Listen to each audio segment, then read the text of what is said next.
What up, y'all? Forward Fabian Man back again with a video. We're doing a reaction to how has your concept of freedom changed as an American living abroad, man. I've been doing a few of these in terms of like the whole living abroad and comparisons from being overseas to extended amounts of time living here in the States, vice versa, things of that sort. So comment down below, let me know y'all's thoughts. Let's go ahead and hop right into the video. If you're an American that has moved abroad, how has your concept of freedom changed? Do you prefer the freedom of knowing that you won't get unexpected medical bills? Do you prefer the freedom of being able to spend more time with your family due to shorter work weeks? Do you prefer the freedom of knowing that the government has minimum employment standards, like guaranteed paid time off of between 20 and 40 paid days off a year, depending on which country you've moved to? Do you prefer the freedom of knowing that if you hear fireworks, you can encourage your children to look out the window rather than questioning whether it's something else you should be afraid of? Do you prefer the freedom of knowing that freedom of speech doesn't extend to unlimited campaign bribes that corporations can invest in politicians to get them to do their bidding instead of yours? So yeah, how has your concept of freedom changed? My understanding of freedom has changed dramatically since I moved abroad, and it started with unpicking just how much the word freedom is used as a dog whistle in the USA. The concepts of liberty and freedom are repeated so often and across so many channels. They become indelibly connected to this idea that America is the greatest. People come from elsewhere in the world to America for freedom, to the land of the free, the home of the brave. This kind of rhetoric. And it's everywhere, so it becomes kind of part of the fabric of reality. I had to say the Pledge of Allegiance every day for the first 4 years of my elementary school career. The last line of it is, with liberty and justice for all. And it's not liberty and justice for all. It's the... Of course, like, come on. Nobody's going to strike 100% on everything. So, of course, there's outliers. There's a lot of injustices we see day to day. That's just the world. You ain't going to have perfection. So, I think the whole emphasis behind that is that's what we want to represent, right? So the first dude was kind of, he had them low key kind of jabs. He was low key, spitting some facts. But obviously, I've said this in the prior videos, one of the big things mentioned, or the reoccurring things mentioned, is the healthcare system, right? And then he had a point pertaining to, hearing fireworks. They're not gunshots. But American would think otherwise, right? I think that's just the nature of like there's a sense of us that's a part of us that's prone to violence, or like, what's the best way to put it? Not fazed by it. We experience a lot of violent occurrences here in the States in comparison to other countries, but there's always the things you can point out, is my point. Liberty and justice for a few in America, and it's a very small demographic. So my understanding of freedom changed when I started to unpack how much we are inundated with freedom propaganda in the USA. So I spent like 16 months living in Europe, 4 when I was an undergrad and then a year in grad school. And even though I already had a sense of this before I went to live there, it really struck me that no matter where I needed to go, like across the city, across the country, or to a completely different country, I never really needed a car. Like, I can count on my fingers the number of times in 16 months that I needed to get a taxi, and I never needed to rent a car. It's funny because living in Europe, I thoroughly enjoyed using public transportation, being in the UK. But things within walking range, I like that. But you can find that in the big city as well. You know what I mean? So each city has their own thing. Because public transit was just always so reliable. And there's a lot of freedom in that. And here we associate cars with freedom, but that freedom comes at a cost. And it's an even higher cost if you don't own a car. And you've probably experienced this if you've had to drop your car off for inspection or maintenance. Because while you're waiting to get your car back, you are stranded. You realize when you're on foot just how much of this country is built for cars. And that's a pretty warped sense of freedom. Duh. There are a lot of different things Cars I are could cool, say though. for this question, but one of the things that feels very relevant to everything going on in the States as far as the Supreme Court goes is how Ireland changes their constitution. Now, this isn't exactly freedom necessarily, and it wasn't something that I was able to actively participate in because I don't have my citizenship yet. But I've been here for 2 referendums, the same-sex marriage referendum as well as the repeal the 8th referendum. For both of these important issues, a citizens' assembly was organized and done before the actual referendum took place, and the entire country voted to decide whether or not to allow same-sex marriages to happen based on the Constitution and whether there was a right to an abortion. Both of these passed.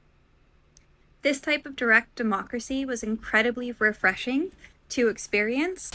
You made so many good points. I can't agree with that. For me, it was realizing that my perception of what makes a good quality of life was actually so low in the view of an Australian that Spit it out, it's a bit bro. embarrassing. I actually met another American and she's like, oh, I find it so easy to get along here. I feel really guilty because my Australians have the opposite. They're talking about how difficult it is. And we really said that we realize it's because we're given so much less. Like imagine making $7.25 an hour and trying to live in a city that is as expensive as what things are right now, like particularly a city on the West Coast or East Coast in the States, or even at $10 an hour, try to get by on that. And so we're just happy that we can like pay the bills on your minimum wage and it's not stressing us like we're not in debt. The other side of it was I went to university here and I tell them where I went, they're like, that's so expensive, how did you go there? And I'm like, as an American, like this is a pretty normal cost for university. So imagine it being so normalized that you're supposed to pay through the nose for your education.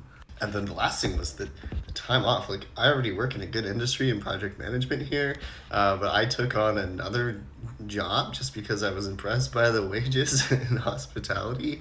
And Australians are like, you need to chill. Like, chill out. Take a break. You don't need 2 jobs. I'm like, no, I don't need 2 jobs. That's the thing. Like, a lot of people come here and find success. So, a lot of the earlier comments made about, we're not really free. And, it's a land of opportunity to a large extent. You'll have success stories or the American dream, so to speak, that are inspirational stories. So nobody can fully just doubt on the potential and the capabilities that America provides, right? A very resourceful country. So let's keep it a bean, you know what I mean? But I think it breeds go-getters. Like, America breeds hustlers. That's why people work multiple jobs, because people trying to do things. Like, they're trying to make moves. They're trying to, and that's just the nature of the beast. I think it breeds hustlers. So with that being said, I think it kind of mandates, you know what I mean? Like, it's spoken for. Like, pay so well, I should have 2 jobs. And like, that's terribly American and probably pretty man, me like it blows. It's gotta get on my nerves. This is. But he was, we had to skip through him. But comment down below y'all's thoughts. You know what I mean? Everybody's got their perspective. And immediately, yes. So I'm an American living in Finland, and immediately yes to everything in that video.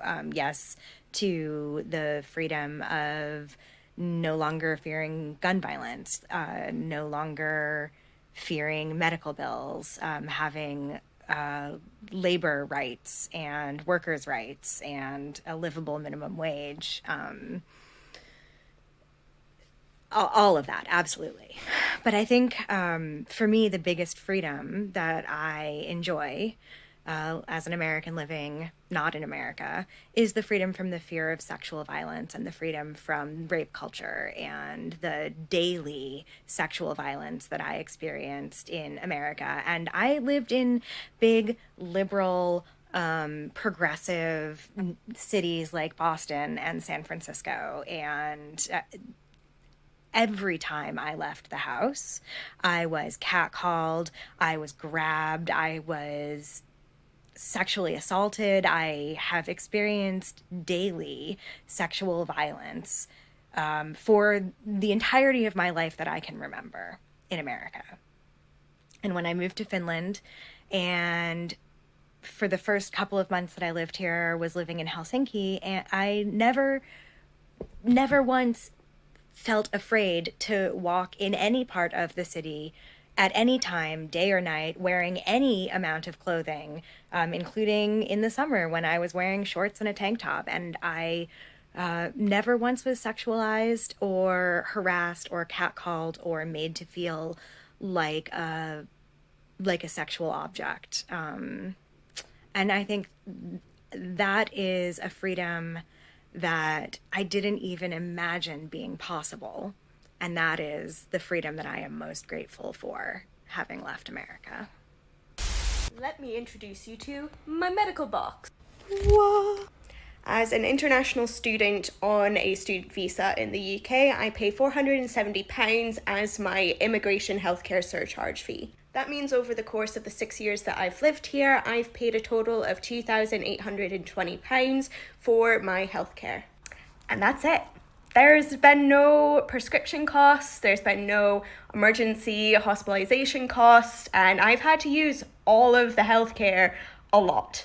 I have endometriosis, I've been diagnosed as a celiac while I've been here, and I get food on prescription through the NHS because I can't have gluten. There you go. And not having to pay anything extra for my healthcare means that I've had freedom to do things like, I got a cat. This kid, man. This kid. So, huge emphasis on freedom, right? It's kind of like a continuation of the point I was making about Americans being hustlers and go-getters. But, like, the emphasis in other countries to be at home, spend time with your family. But I think that's a culture that's been broken in America a long time ago. Like, I don't see why America is such a big place of broken families. You know what I mean? Like, there's a huge emphasis on togetherness, unity, keeping that family dynamic, eating at the dinner table, these practices that go a long way and, you know, develop, develop certain characteristics within the youth and the children as they, you know, grow into young adults and to adulthood. So I think it's a missed thing. It's a lost practice, but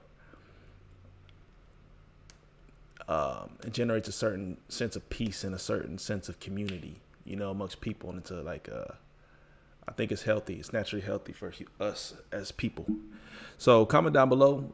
Let me know y'all's thoughts on this. There's a lot to say, but I think everybody lives a certain reality. Everybody has their own expectations of what they want out of life. So that directs their path as well, and the decisions and choices and places they would like to spend their time or be. So, you know, create the life you want to live in. Life ain't gonna be perfect at the end of the day, but you know, we were all created uniquely for a reason. So follow, you know, what suits you and keep it peaceful and loving. That's all I would really add to it. So peace, love, prosperity. God bless, man. We'll see y'all in the next video. We're out.